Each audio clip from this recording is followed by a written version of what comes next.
Laurent Gbagbo essaie de gagner du temps. Qui t'a sonné? Et on sait pourquoi. C'est pour importer des armes, pour continuer de tuer les Ivoiriens. Mais il parle de quoi? Et puis il parle pourquoi? Je vous dis que Laurent Gbagbo partira. La mort vaut mieux plutôt que le déshonneur. J'ai toute une série de mesures en cours qui vont faire qu'il va tomber comme un fruit, pas mûr, mais un fruit pourri. Que le peuple me retire sa confiance et que je subisse la rigueur des lois si j'ai trahi mon serment. Un deuxième mandat pour le président Laurent Gbagbo.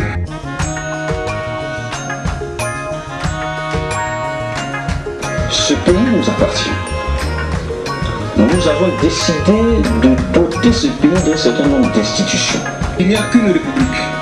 Et à partir du moment où on estime qu'on est démocrate ou qu'on est républicain, c'est d'abord de commencer par respecter les institutions de la République. Ils viennent des quartiers populaires d'Abidjan, prendre la télévision à l'appel du président Ouattara, le président reconnu par toute la communauté internationale.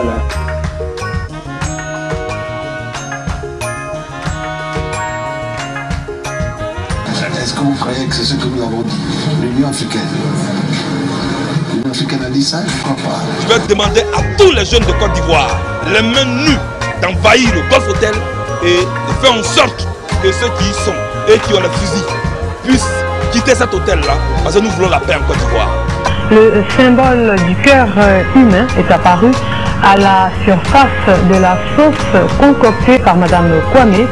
Je demande que les gens viennent et qu'on revisite ces élections. The eyes of the world are on Côte d'Ivoire, and President Alassane Ouattara is the democratically elected leader of the nation. Now Côte d'Ivoire is at a crossroad, and two paths lay ahead. One path is where Laurent Gbagbo and his supporters cling to power, which will only lead to more violence, more innocent civilians being wounded and killed, and more diplomatic and economic isolation. Le bras de fer Gbagbo-Ouattara est donc en train de se régler par les armes en Côte d'Ivoire. Ce matin, les forces d'Alassane Ouattara ont donné l'assaut à Abidjan, la capitale économique. On va installer Alassane. Voilà, là sans problème.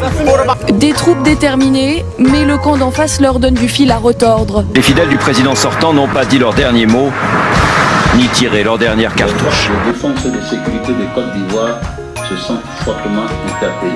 Écoutez, il y a quelques minutes, nous avons entendu des tirs à l'arme lourde aujourd'hui avec des milliers de soldats des forces républicaines, les forces pro-Ouattara. Il y a des convois qui semblent prêts à partir vers le centre-ville. Ils ont des mitrailleuses et des lance-roquettes notamment. Nous avons vu aussi une longue rangée d'hommes qui attendaient qu'on leur donne des armes. Ce que nous disons à M. Gbagbo aujourd'hui, c'est que finalement, il lui revient, lui, dans les heures qui viennent, de faire un choix. Le choix de l'image qu'il va laisser dans l'histoire de la Côte d'Ivoire et dans l'histoire de l'Afrique. Je vous dis que Laurent Gbagbo partira. La mort vaut mieux plutôt que le déshonneur. J'ai toute une série de mesures en cours qui vont faire qu'il va tomber comme un fruit, pas mûr, mais un fruit pourri. Trop c'est trop. Il faut que M. Gbagbo parte du pouvoir. Mais ce n'est pas à l'ordre du jour pour nous. Laurent Gbagbo, qui refuse de reconnaître sa défaite à l'élection présidentielle de novembre, serait retranché dans un bunker situé sous sa résidence. Bonjour Monsieur le Président, je suis très ému de vous avoir au téléphone. Comment vous portez-vous ce soir? Oh, un peu fatigué, mais ça va. Vous êtes actuellement à la résidence du Président de la République. On dit que vous êtes dans un bunker avec votre famille. C'est pas moi qui ai conçu ce bunker là. Je vais vous poser une dernière question toutefois. Oui, oui. Est-ce que vous êtes prêt à mourir?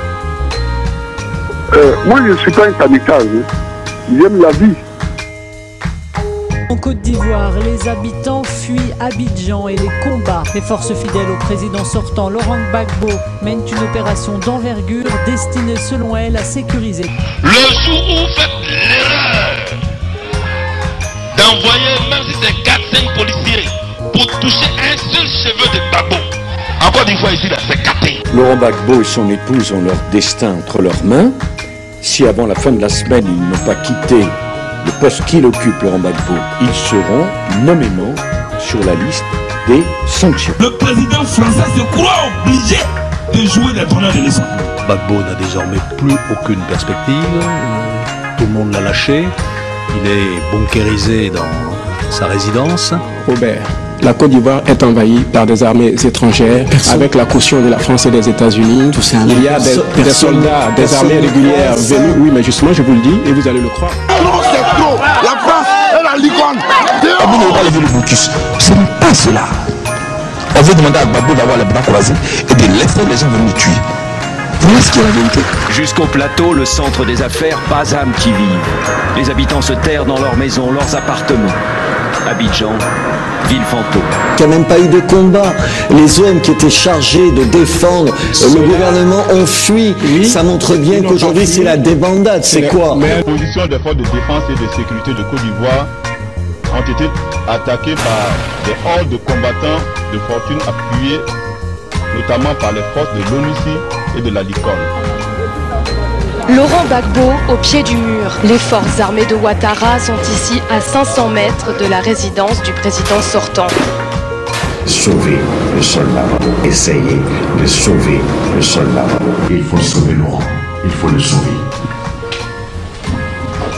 Ne tape pas un homme à terre, tends-lui la main, relève-le. Il est déjà assez humilié.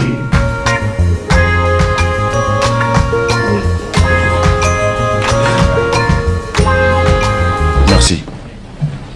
Il n'y aura pas de chasse aux sorcières. Les forces républicaines s'organisent d'ores et déjà pour assurer la sécurisation de tous les quartiers en proie au pillage et exaction.